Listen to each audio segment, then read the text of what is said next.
Now, the only locally produced farm radio show with agricultural news, information, interviews, in-depth weather, and more. It's Terry Henne and his Farm Show on 100.5 and 790 News Radio WSGW and online WSGW.com.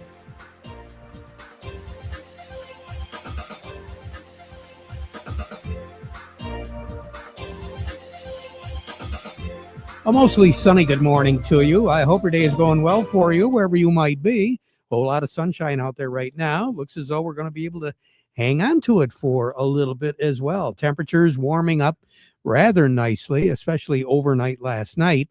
Oh, heck of a lot warmer last night than what we saw the past couple 3 days. Matter of fact, we were really in a cold funk here for quite a while, ever since about the 17th of January.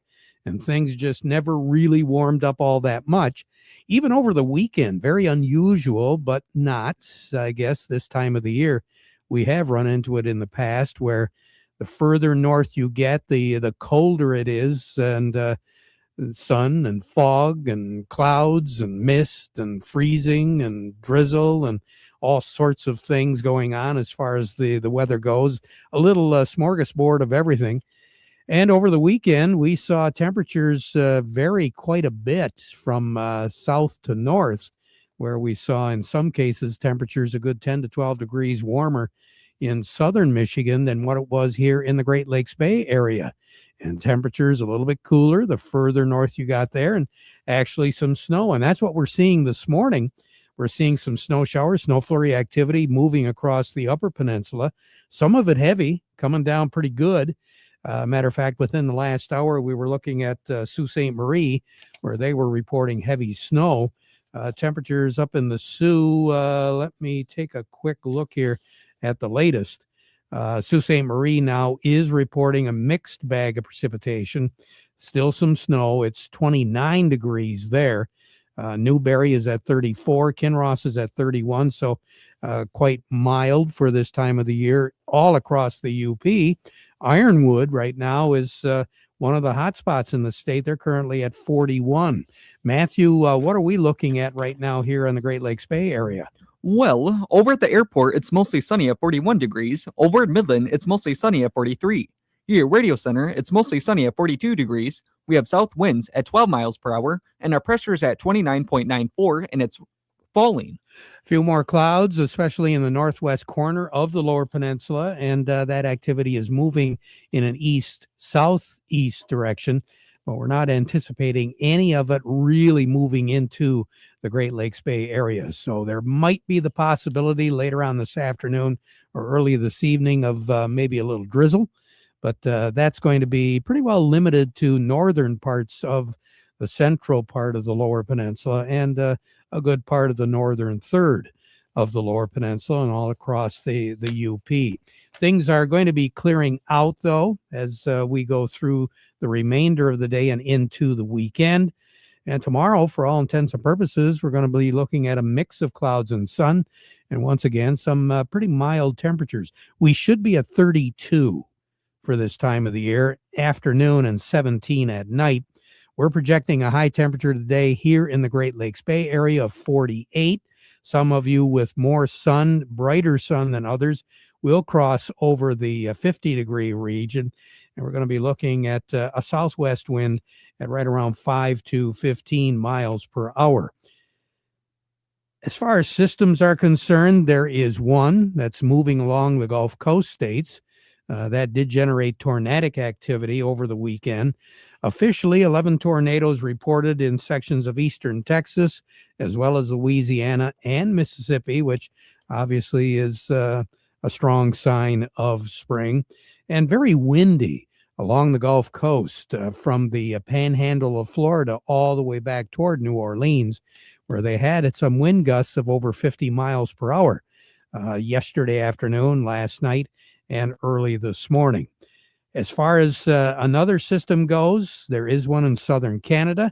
That's the reason why we're seeing the precipitation in the UP and the northern sections of the lower peninsula, a little bit more in the way of cloud cover.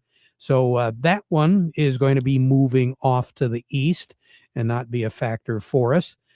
That's why we are looking at that forecast for sunny skies, a few clouds around, a little bit of fog around, especially later this afternoon into the evening hours. Spotty shower activity is in the forecast for northern Michigan. There'll be a very weak wind shift line that will be slipping across the state later on this afternoon and this evening. So that's going to change our wind direction from the south to the southwest, eventually to the west. And then after midnight tonight, we'll see a breeze coming out of the north. Again, that's because that low with the counterclockwise circulation is going to be moving far enough to the east to generate more of a north breeze. Cloudy skies, maybe some clearing, and then fog, 31 for a low tonight. That's our normal high. Tomorrow, clouds and sun mixed. Some scattered shower activity real late tomorrow, more than likely tomorrow night, mixed in with some freezing rain. We'll have a high temperature of 46 and a low of only 41. So the temperature is not really going to move all that much tomorrow, but still, there will be that chance after midnight and early into Wednesday morning of seeing some freezing precipitation. Now, Wednesday's high will be 47. So again, running well above normal.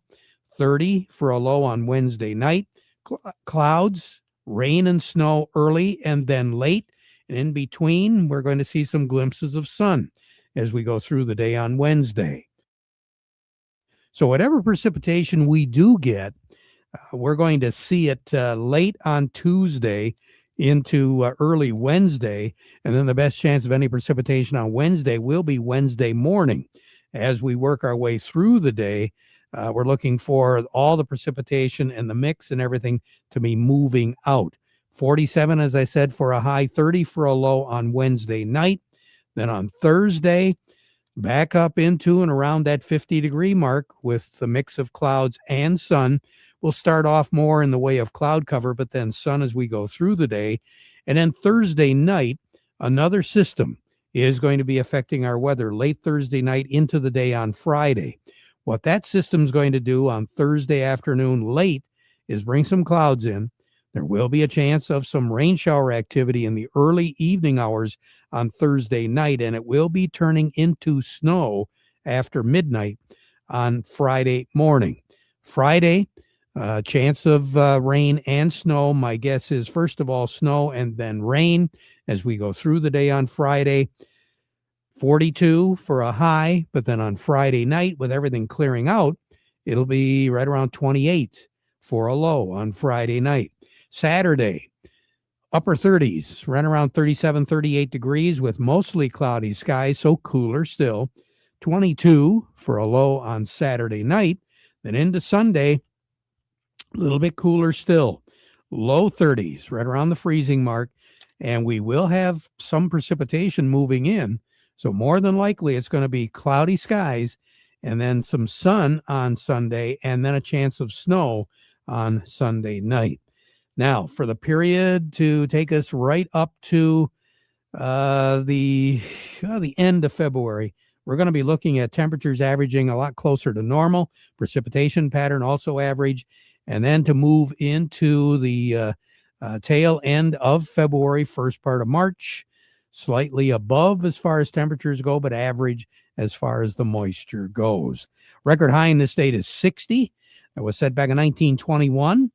The record low on this date is 12 below zero, set in 1979. And that in 1979 for the 16th of February was the coldest ever. 10 was our high, 12 below zero was our low. The warmest ever, you got to go back to 1921. 60 was our high, 28 was our low. And back to 1954 for the snowiest ever, we had 6 inches of snow on this date. More on the weather as we go through the broadcast. Standing by today to take a look at how the markets had been working. Gary Kaufman over at Star of the West will be joining us. Matthew, looks like we're going to have kind of an interesting day today. Not a lot of trading going on. Hey, I mean, it's President's Day. yeah. Well, Yeah. what else can you say? Well, they need to take a break, right? Oh, yeah. Yeah. More on all of that. But first, we want to remind you the weather forecast brought to you by the folks at Nutrient Ag Solutions. Nutrient Ag Solutions has the local expertise to recommend the corn, soybean, and other seed products that are the best fit for your field. Plus, unparalleled agronomic support with products and services to unlock yield potential and improve crop performance from planting to harvest. Ask about our financing options to help you get more from every acre and lead the field. Visit your local Nutrient Ag Solutions branch or go to nutrientagsolutions.com. They say there's a secret to growing a great crop. At Nutrient Ag Solutions, they beg to differ. It all starts with a strong foundation, and when it comes to fertilizer, there's no question that Titan XE drives dry fertilizer performance. They've been unlocking the potential in every prill of dry fertilizer with biocatalyst technology for over a decade. Visit lpi.ag/Titan or contact your Nutrient Ag Solutions crop consultant to drive your crop's potential today. Farm Service brought to you today by the folks at the Rummel Agency, where they do understand the risks that you face as a Michigan farm and agribusiness owner. They know every farm's needs vary like the crops in the field. You are more than a number with the Rummel Agency. They know you have a family, goals, dreams for the future, and that these things are really important to you. They want to get to know you one-on-one so they can help get the right farm insurance protection for you and your family. And they encourage all the wheat growers in the area to attend the Michigan Wheat Program's annual winter grower meeting. That's going to be tomorrow out at the Saginaw Valley Research and Extension Center. Breakfast and registration and all that starts at 8:15, and the program begins at 9. And we'll see all of you over there tomorrow for the Michigan Wheat Program's annual winter grower meeting. Our broadcast brought to you in part by the folks at the Rummel Agency and also by Thumb Bank. Let's take a look and see what's going on as far as our markets are concerned. Not so much what the markets are doing today, but some of the headlines. Gary Kaufman joining me right now with Star of the West. And Gary, it's been kind of interesting over the past few weeks, hasn't it? Yeah, we've had a little resurgence in some of these prices, which was we've been waiting on for most of the winter, I guess. So, yeah, for sure. Wheat kind of, with dropped on Friday there. We've seen a little bit of Friday the 13th, gremlins get in the way a little bit. But, we had a little bit of profit taking going on in the wheat arena. We had a 19-cent gain in wheat, and that was the best weekly gain we've seen since last October, Terry. And part of the reason we were down on Friday was some of the world balance sheets were increased a little bit, and India was allowing exports on their bumper crop, and Russia raised their potential production. So that was a little bit got the traders trying to take a little bit of risk off the table as we headed into the 3-day weekend. And we kind of seen the same scenario kind of in the bean world too. There's a little bit of profit taking to close out the week, and still. There's still some optimism surrounding that trade deal with China, but we'll have to see where that takes us, because President Trump and Xi are going to meet in April, and we'll see how that transpires. But it's still the possibility some potential soybeans could be traded with China. And corn, for the most part, they were up about a penny for the week last week. Pretty quiet in the corn front. We continue to see South America doing well on production and planting. And then, we'll just have to see how it transpires into continued export sales, kind of outweighing that South America production, Terry. So now, when are the piles of corn around the Great Lakes Bay area going to begin to shrink a little bit, Gary? Well, we continue to ship here January, February, March, April, May. We've got trains going out.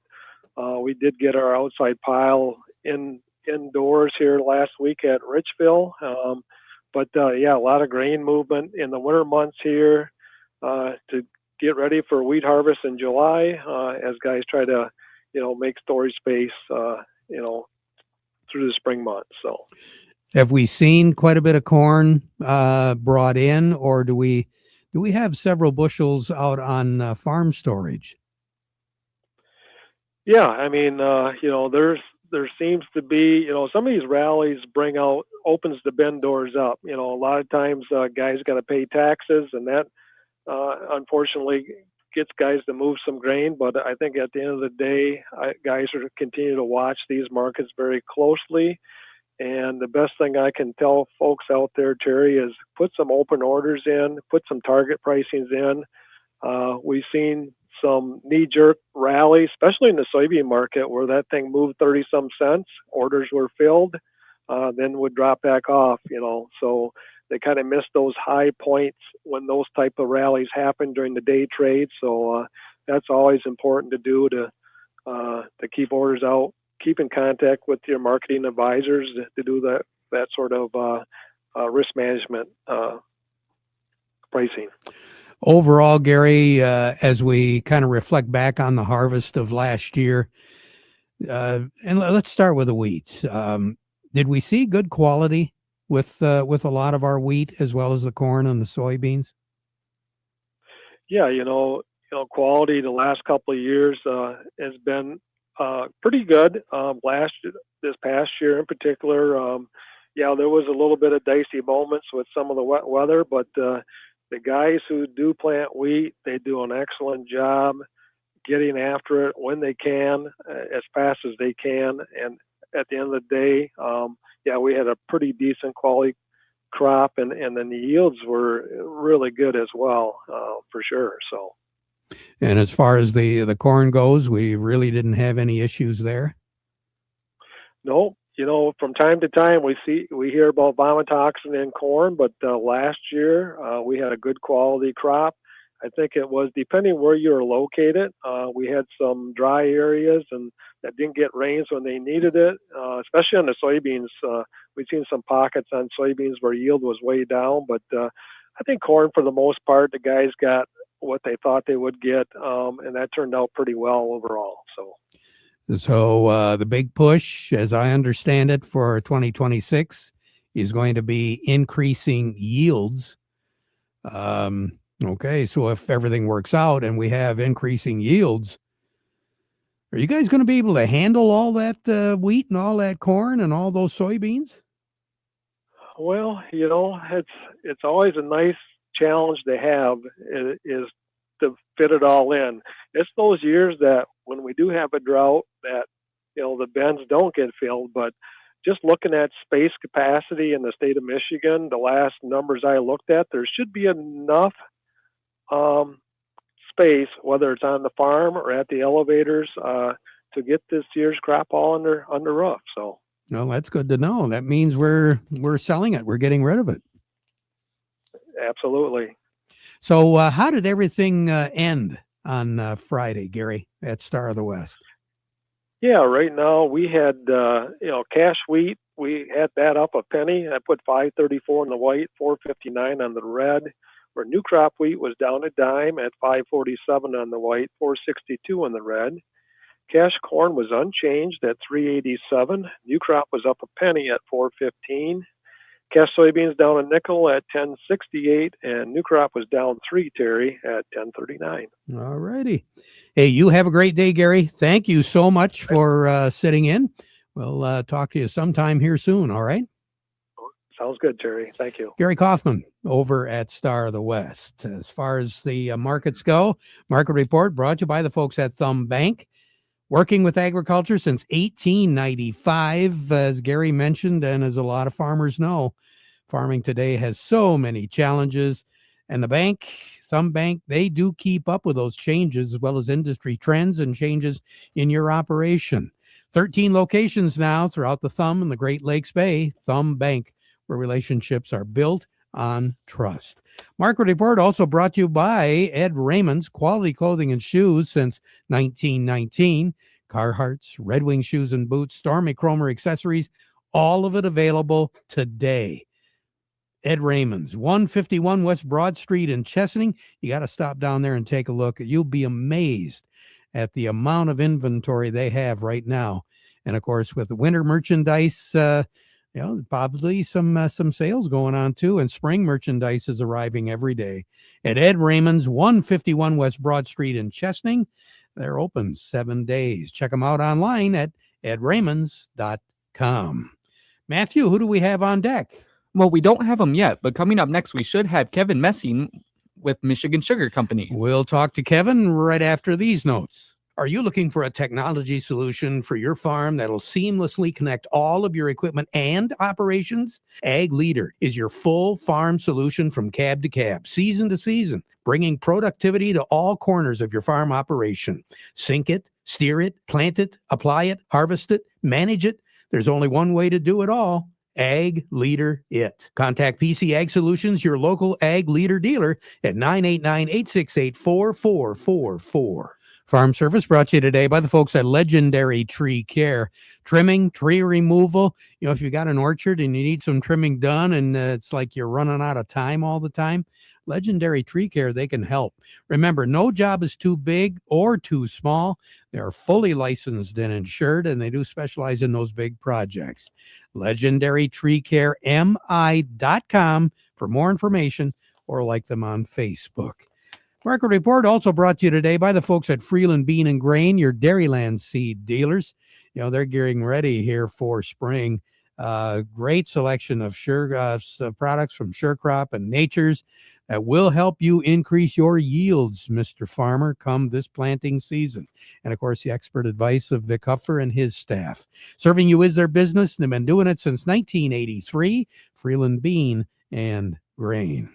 Kevin Messing joining us right now from Michigan Sugar Company. Kevin's report brought to you by the folks at Foster Blue Water Oil and Blue Flame Propane. Well, spring-like weather, Kevin, moving in. And from what I understand, the postseason is moving right along as well. Yeah. It sure feels like spring, doesn't it, Terry? Boy, it sure does. And I driving by a few of the piles, and I saw the payloaders working, the trucks moving the beats. Everything seems to be right on schedule.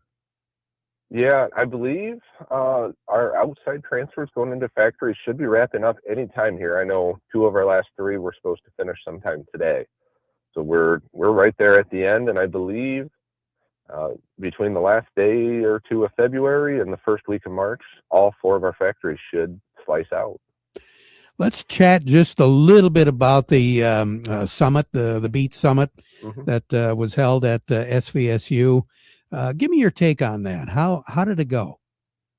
It went well, Terry. We had good attendance. We had a lot of grower interaction, good questions, and everyone was engaged there from what I could tell in the sessions I was presenting in and the ones I sat in. A lot of really good engagement. Now, you presented what, Kevin? We talked about basically a season look at growing that crop from the start of nitrogen fertilizer applications in the spring through weed control, and a lot of that's preventative now to keep water hemp from growing. We don't have anything to stop it once it's up, and then through those disease control stages through the summer to keep leaf spot out and keep those beets healthy and growing and making sugar through the season. Now, we did have some challenges last year. What are we looking at as far as addressing those challenges, Kevin? Yeah, so last year was kind of a funny one where our disease accumulation in our predictive model didn't really match with what we were seeing in the field, but we're looking at basically a biweekly, twice a month spray program to keep leaf spot out. We've seen that work. Our research trials have shown that performed best last year, and staying on time on that 14, 15-day schedule is going to be key, starting early to keeping these beets healthy in 2026. And again, production is the key. The postseason here a little bit quicker than normal, simply because we didn't have the tonnage that we've had in the past. Yeah, and that's a combination of leaf spot disease, but also that dry weather. And I think that dry weather increased crop stress, made everything look worse last year. So hopefully we can get off to a good start and have some rain through that growing season and keep things growing, unlike last fall. That would really help, wouldn't it? Kevin Messing, sure. Always good to talk. You take care. We'll chat with you again next week, all right? Thank you, Terry. You bet. Thank you. Kevin Messing with Michigan Sugar Company. We'll be right back. The name of the game in farming is profit. And if you want to put more profit into farming, get the help and seasoned sound advice you need from the pros at Star of the West. Sure, the question of selling or storing your harvest is an important one, and Star of the West with today's technology can give you the up-to-the-minute information you need to make the right decision, one that certainly affects profits.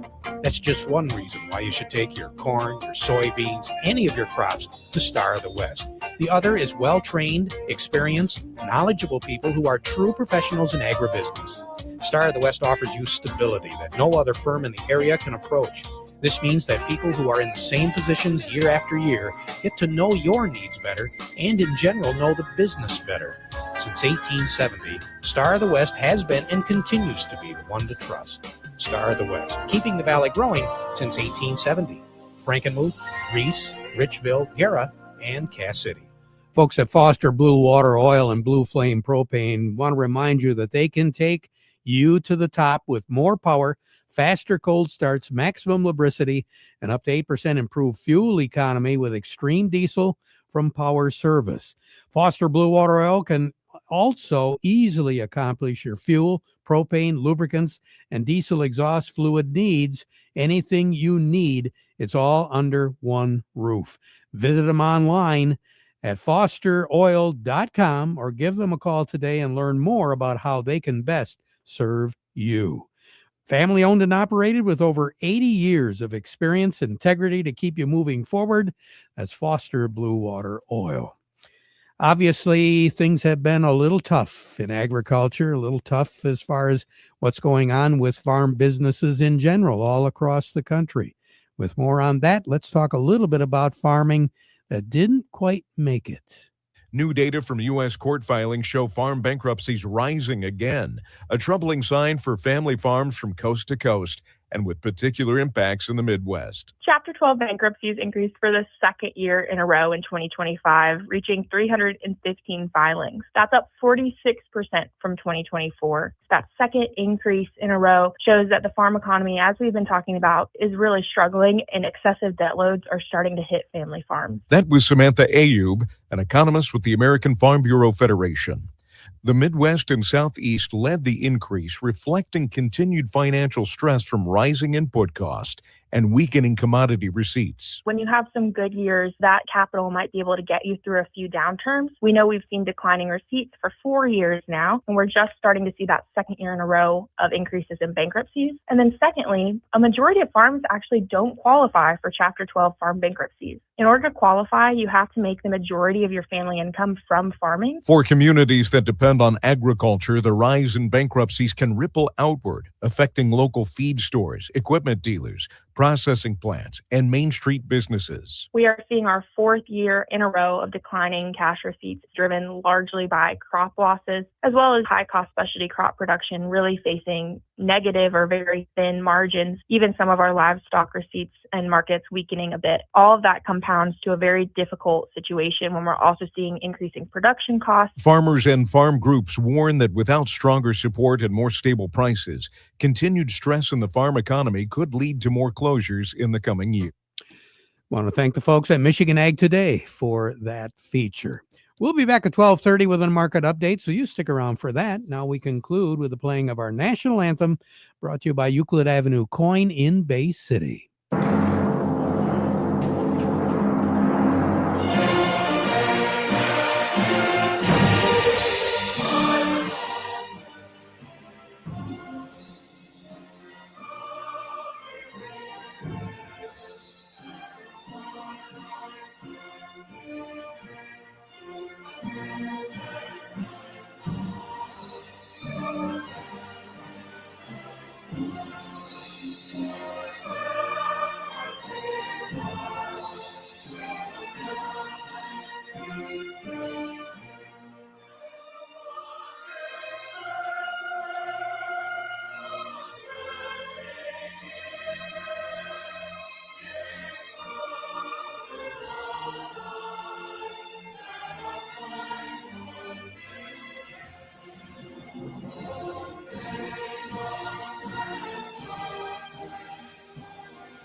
Broadcasting from the Stormmaster Exterior Studios, WSGW, Saginaw, Bay City, Midland, WSGW FM, Carlton,